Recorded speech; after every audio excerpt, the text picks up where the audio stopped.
What is good, everyone? OJ over here from PlayerEssence, and welcome to the PE Nintendo Switch and Gaming News video. Today, we've got a lot of great information to go over, so let's go ahead and get right into it. So, Minecraft Nintendo Switch Edition grabs the top eShop spot in the US, UK, and Japan. Minecraft seems to be one of those games that nobody can ever get enough of. No matter how many systems it's released on, no matter what you do to the game, no matter how much it has or it doesn't, people are going to buy Minecraft. We've seen it all throughout last generation and this generation, and that is no exception on the Nintendo Switch, shooting up past Mario Kart 8 Deluxe in all regions. This is definitely good news because there was a number of new releases since Mario Kart 8 came out, like NBA Playgrounds and others, that weren't able to shoot past Mario Kart 8 Deluxe, despite that being a retail game that you can get at retail stores in addition to the eShop, whereas Minecraft, which is another game that came out in retail and also on the eShop, still shot past it. So this is definitely good news for Nintendo, and it shows that people really like this type of content when it comes to the Super Mario Mashup Pack and all that. People still felt that they wanted to buy the game, even though it was on Wii U and you can get it on a variety of different platforms.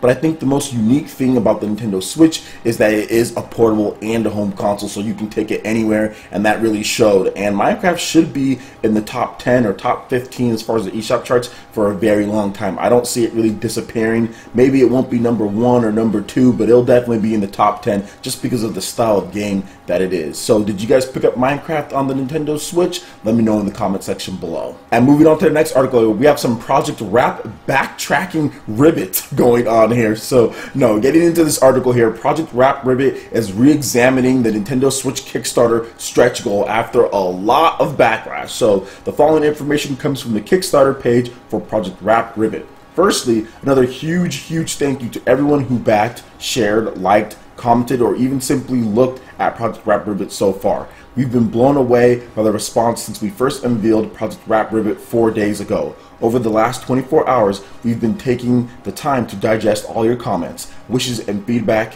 and one request stands out above all others: a significantly lower Nintendo Switch goal. We want to let you know that we hear you loud and clear. As a result, we are busy re-examining our stretch goal format to prioritize a Nintendo Switch version of Project Rap Ribbit above other features. This is the process we need to undertake carefully and methodically, so please bear with us while we piece together a new plan. We'll update our stretch goals as soon as we possibly can. Until then, keep the comments flooding in on the social media here on the Kickstarter page, and we'll continue to answer all your questions. So this is something that I knew was going to happen. I knew people were going to say, hey, that stretch goal is way too high. I knew people were going to bring up cases then like, hey, your fan base, as far as what you're looking for this type of game, is probably a lot on the Nintendo Switch. I know the Nintendo Switch hasn't sold as much as the PS4, Xbox One, or as many PCs out there, but I guarantee you there's a lot of people that will buy this game on the Nintendo Switch if you release it on there, especially PS1 era style game. That's Parappa the Rapper. That's a PS1 style game as far as that era that it came from,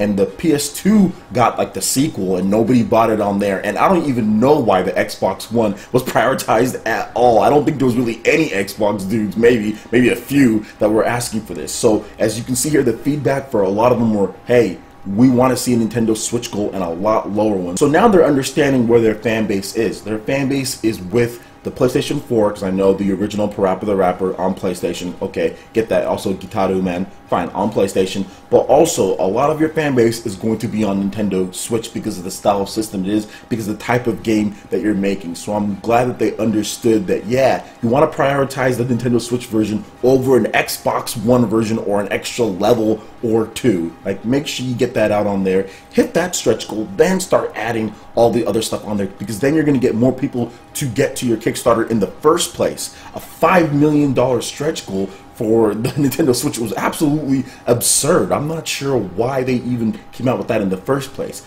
Could it have been a marketing ploy? Maybe. But we'll see. I mean, because they took a very short amount of time before they said, okay, well, we're changing everything. So they had to have known that could have happened somewhat, right? I mean, it doesn't seem to me like they're that dense, are they? But maybe they are. Who knows? But either way, they were smart to make sure that they changed it and they addressed it, and we'll be getting a lower Nintendo Switch Kickstarter goal, and it should be well lower than the Xbox One. That's just a fact. It just should be well lower than the Xbox One based on all the feedback, based on what fans are saying so far. So are you guys going to be backing Project Ribbit now that they're saying that there's going to be a lower Kickstarter goal? And if it's within a reasonable amount of the 1.1 million they're looking for on PS4 and PC, let me know in the comment section below. Alright, and moving on to the next article here. Sonic Forces will let players make their own characters. Now, Sega did tease some type of announcement yesterday, and now we're finally getting it here with custom characters for Sonic Forces on the Nintendo Switch, PC, PS4, and Xbox One. Let's go ahead and get into this article here. Sega is giving players more control with Sonic Forces. For the first time in the series' history, players will be able to create and play as their own custom characters. Sega revealed today that Sonic Forces' third gameplay style is a powerful gadget touting customizable character. You'll be able to fully customize how it plays and looks. In this just announced gameplay style, players will be equipping their custom hero character with one of a variety of powerful, unique gadgets called Wispons. Wispons are an evolution of the color powers from Sonic Colors and double as both a offensive abilities and as a way to platform through levels quickly. Along with the Wispon, the hero character will have a grappling hook they can utilize to quickly traverse across zones. Players can also customize the hero character's looks by choosing and swapping between hundreds of accessories and outfit options to change the character's appearances as they play through the game. Sonic Forces features 7 base animal types that players can select from, each with varying special abilities. 1, we have the wolf, automatically draws in rings when near them. 2, we have a rabbit, has longer invincible time after receiving damage. 3, we have a cat, keeps 1 ring after being hit. 4, dog, restarts with 5 rings after the player dies. 5, bear, blows away enemies with a homing attack. 6, bird, flies high with double jump abilities. And 7, hedgehog, collects rings when getting damaged. Sega says that the character players create will be a key part of the story, appearing not only in cutscenes, but being a crucial element in helping Sonic reclaim the world from Eggman's domination. 2 new videos for Sonic Forces have been released as well. So this is actually really cool. I like the fact that they're heading down the customization route. You guys know me when it comes to my gameplay taste and style, so I like this. This is definitely a good thing, and it's something new. With the Sonic team and the Sonic franchise, like, they really need to make sure that they try to innovate with some things, but they don't force it. I think before in the past they tried to force it, like with the Werehog and all of that, whereas this is optional, it does seem. It's another gameplay style, but it is going to be integral, so it's going to be something to where you can still play some of the other things and have fun, but it's not necessarily going to be 100% forced upon you, or at least at all times. But I do feel that this has some merit, this has some promise, because you get a grappling hook, you can pick between what you like. Heck, you can even pick a normal hedgehog, which would be more like Sonic. So there's a lot of really cool things that you can do, and I think it's going to create a lot of cool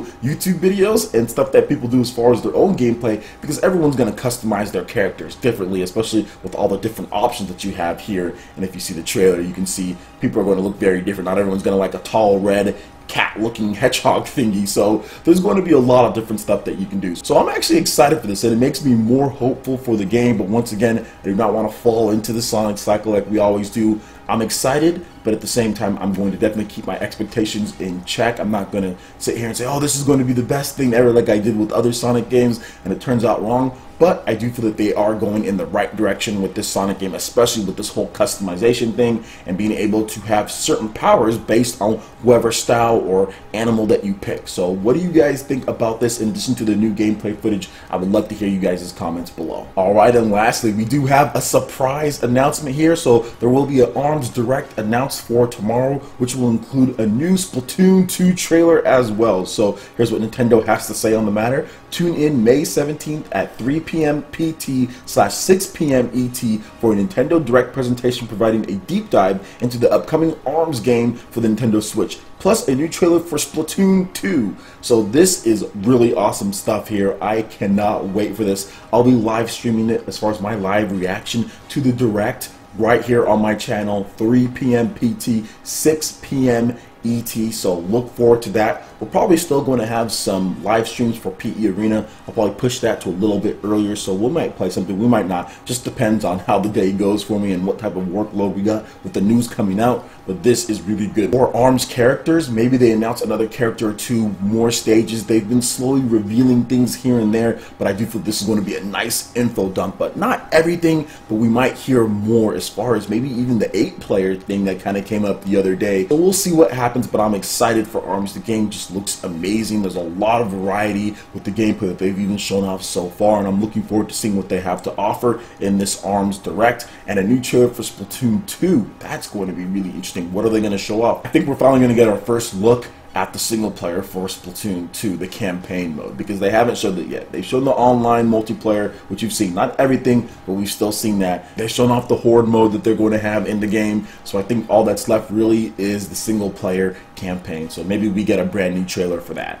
Let me know what you guys think about all of this news in the comment section below. I would love to hear you guys' thoughts. Alright, Ninja, and lastly, I want to just remind you guys once again, we are having our Legend of Zelda Breath of the Wild Guardian Amiibo giveaway through our Patreon campaign. Pledge any tier and get entered in to win this. Depending on your tier, you can have one or multiple entries into this. Plus, you get a lot of great perks, even at the lowest tier, from Discord, voice chat, prize tournaments monthly, and so much more. So please check out the link in the description below over to our Patreon page and consider supporting PE Arena and PE Live right here on PlayerEssence. Alright, Ninja, that wraps it up for this video here. Go ahead and hit that like button if you did like it. Lets me know you guys want more content like this going forward in the future. And subscribe to PlayerEssence for the latest news, reviews, discussions, and more. Thank you so much for watching, and we'll catch you, Ninja, for the next video.